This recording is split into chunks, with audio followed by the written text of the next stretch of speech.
भारत के सबसे रोमांचक गेमिंग प्लेटफॉर्म विंजो पर हैं 70 से भी ज्यादा गेम्स। तो खेलो अपने मनपसंद गेम्स और रोज जीतो करोड़ों के इनाम। Download now from winzogames.com। Game में वित्तीय जोखिम शामिल है और इसकी आदत लग सकती है। जिम्मेदारी और अपनी जोखिम पर खेलें।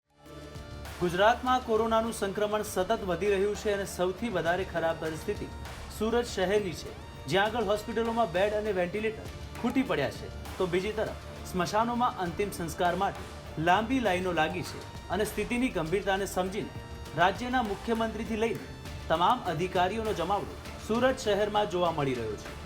આ દ્રશ્યો છે સુરત શહેરના અશ્વિની કુમાર સ્મશાન ગૃહના, જ્યાં આગળ મૃતદેહને અંતિમ સંસ્કાર કરવા માટે લાઈનમાં રાખવામાં આવ્યા છે અને લોકોને પોતાના પરિજનોના અંતિમ સંસ્કાર કરવા માટે 3 થી 4 કલાકની રાહ જોવી પડી રહી છે। આ પરિસ્થિતિ માત્ર અશ્વિની કુમાર સ્મશાન ગૃહની નહીં, પરંતુ શહેરના મોટાભાગના સ્મશાન ગૃહોની આ જ પરિસ્થિતિ છે। પરંતુ પ્રશાસન દ્વારા સ્થિતિ સામાન્ય બતાવવામાં આવી રહી છે અને સુરત જિલ્લા પ્રશાસન તરફથી જે આંકડા આપવામાં આવી રહ્યા છે તે મુજબ એક દિવસમાં 8 થી 10 લોકોના મોત થઈ રહ્યા છે, પરંતુ સ્મશાન ગૃહોની અંદર રોજ 30 થી 40 મૃતદેહોને લાવવામાં આવી રહ્યા છે। આ અમે નહીં, परंतु मृतदेहोना अंतिम संस्कार करवा वाला कर्मचारीओ जणावी रह्या छे। नंबर ही नहीं आ रहा है, क्या करेंगे? कितना है? ये चार है, छः। ये टीचर यहाँ रहने दो, ये ले लो। कितना वेटिंग कितना होता है? वेटिंग आधा घंटे का वेटिंग हो जाता है। आधा घंटा। अगर शादी बॉडी भी आ रही है, दवा खाने से भी आ रही है। और आपने क्या बोले कि दिन में कितनी आ रही है अभी? तो इतने तो आज ज़्यादा है। आज ज़्यादा है। अभी तक कितनी आई? अभी तक के तो 9 हो गई। अंदाजित 9 हो गई। हाँ, 9 हो गए। और ये 6 पेंडिंग वो मिला के मेडिकल की आई होगी वो अलग, प्राइवेट दवा खाने में से आई होगी वो अलग। यानी अंदाजित आप हम बोले कितनी टोटल हो सकती है? 30 के आसपास हो जाती है। 30-40। हाँ, लेकिन आंकड़ा कितना देता है? 10। हाँ, वो तो ही। हाँ, उठना भी नहीं। 4 3 2। ये गवर्नमेंट है। हाँ। शनिवार बंद करने का बोला था, ये शनिवार चालू है। हाँ। जो सूरत शहर में कोरोना संक्रमण की स्थिति की बात करवामां आवे तो पाछला 5 दिवस में पहली तारीखे कुल 615 केस नोंधाया हता, ज्यारे 4 लोकोना मौत थया हता। बीजी एप्रिले 644 केस नोंधाया हता, ज्यारे 3 लोकोना मौत थया हता। त्रीजी एप्रिले 687 केस नोंधाया हता, ज्यारे 5 लोकोना मृत्यु थया हता। ज्यारे चौथी एप्रिले 724 नवा केस नोंधाया हता અને 8 લોકોના મૃત્યુ થયા હતા। 5મી એપ્રિલે 788 નવા કેસ નોંધાયા હતા, જ્યારે 7 લોકોના કોરોનાના કારણે મૃત્યુ થયા હતા। જ્યારે બીજી તરફ સ્મશાન ગૃહોની પરિસ્થિતિ કંઈક અલગ જ ચિત્ર દર્શાવી રહી છે અને મૃતદેહોના આંકડાઓની આ રમત જોઈને લોકોમાં પણ ડરનો માહોલ છે। ये शमशान की परिस्थिति देख के काफ़ी दुख हो रहा है। यहाँ जो भी बॉडी है वो वेटिंग में है, समयसर उसका निकाल भी नहीं हो रहा है।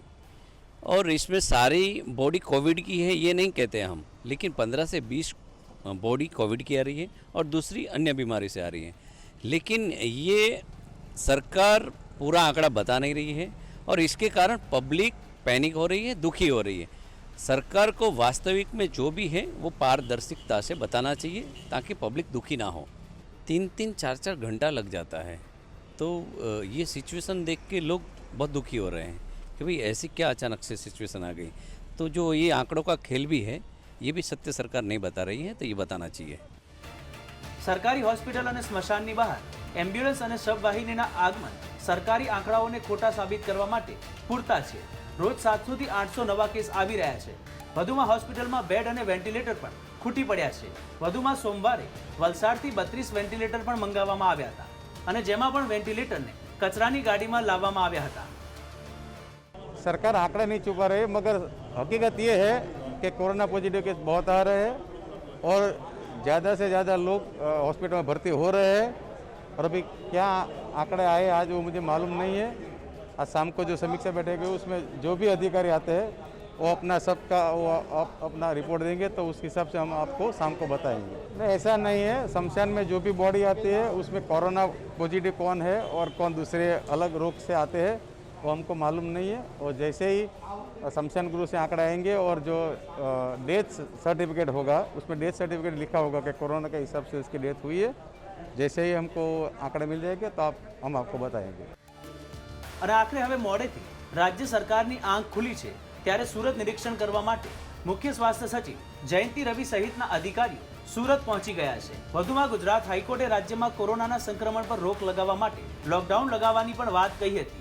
ત્યારે રાજ્યના મુખ્યમંત્રી અને ઉપમુખ્યમંત્રીથી લઈને પ્રમુખ સચિવ અને અધિકારીઓ સુરત શહેર પહોંચી ગયા હતા અને અહીંના સ્થાનિય ધારાસભ્યો પણ માની રહ્યા છે કે સતત કોરોનાનું સંક્રમણ વધી રહ્યું છે, પરંતુ પરિસ્થિતિને ઠાળે પાડવા માટે તમામ પ્રકારની વ્યવસ્થાઓ કરવામાં આવી રહી છે અને હોસ્પિટલોમાં બેડથી લઈને વેન્ટિલેટર અને વધુમાં વધુ સ્ટાફની પણ વ્યવસ્થા કરવામાં આવી રહી છે.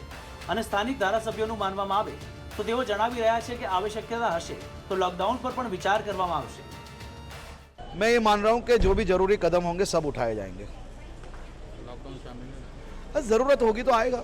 लोगों की सेवा के लिए अगर ज़रूरत होगी, राज्य सरकार को लग रहा है कि लॉकडाउन लाने से कहीं ना कहीं ये जो चैनल है वो अगर टूट पा रही है तो राज्य सरकार उस पर निर्णय लेगी. लेकिन मैं ये स्पष्ट मान रहा हूँ कि लोगों के हित में जो निर्णय ज़रूरी होगा वो लिया जाएगा. ગત ફેબ્રુઆરી મહિનાના પ્રથમ સપ્તાહમાં પ્રતિદિન કોરોનાના 24 થી 30 કેસ સામે આવી રહ્યા હતા, પરંતુ હવે 2 મહિના બાદ રોજ 700 થી 800 કેસ પ્રતિદિન સામે આવી રહ્યા છે. એવામાં આ આંકડાઓ દર્શાવે છે કે સુરત જિલ્લાનું પ્રશાસન કોરોના સંક્રમણને રોકવામાં સદંતર નિષ્ફળ રહ્યું છે. સુરતથી ગુજરાત તક માટે સંજયસિંહ રાઠોડનો અહેવાલ.